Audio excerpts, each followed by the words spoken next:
Sebastian Kurz, who heads a right-wing coalition government with the farright Freedom Party, is strongly against the view that migrants who come to a European Union country should be distributed across the member states under a quota system. Mr. Kurz told the German daily Bild Sonntag Forcing states to take refugees doesn't take Europe any further. The discussion makes no sense. If we continue this way, we will divide the European Union, and the member states will decide on their own how many people they will welcome. He added that quotas were meaningless because migrants who want to come to Europe do not want to go to Bulgaria or Hungary, but to Germany, Austria or Sweden. Reuters getty Sebastian Kurz has clashed with Angela Merkel over migrant policies. Instead of sticking to the failed policy, asked the EU to support militarily further efforts to help migrants in their country of origin or in neighboring states.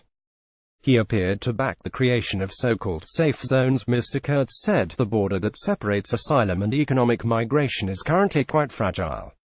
He added, if redistributing refugees isn't possible, then they should be helped in safe areas on their own continent, according to whom the EU should support this, perhaps even organize it, and support it militarily. Monday, October 16, 2017, Austrian Foreign Minister Sebastian Kurz, the leader and top candidate of the Austrian People's Party OEVP, addresses his supporters during an OEVP's election party after the Austrian federal elections. It is not clear from the interview what kind of military support he has foreseen, but European leaders have on occasion suggested the EU contribute to peacekeeping operations to stabilize conflicts in Africa. Last week, Mr. Kurz said in a Time magazine op that the robust control of the European Union's external borders remains a prerequisite if we want to find sustainable solutions for the migration crisis.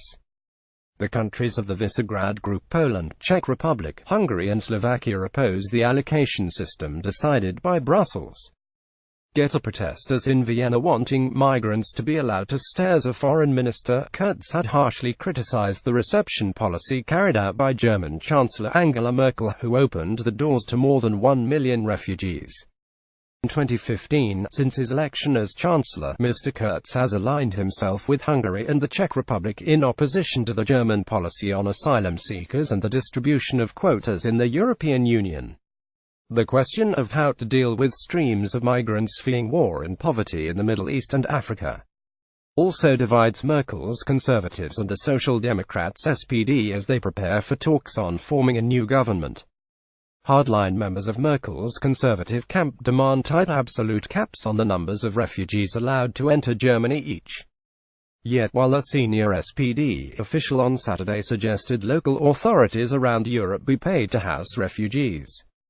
In his first speech since taking office, the 31-year-old vowed to prioritize combating anti-Semitism in all its forms. Sebastian Kurz speaking in Brussels and a speech in Vienna, he said, "We will determinedly combat anti-Semitism in all its forms, those already existent but also imported into our country, as an essential duty of our government." The Jewish community in Austria has raised questions over the anti-immigrant Freedom Party, saying they could foster a rise in anti-Semitism.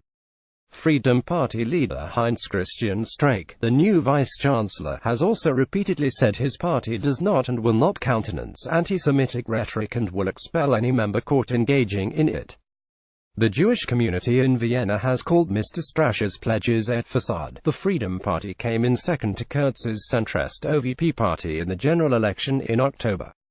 Additional reporting by Maria Ortega.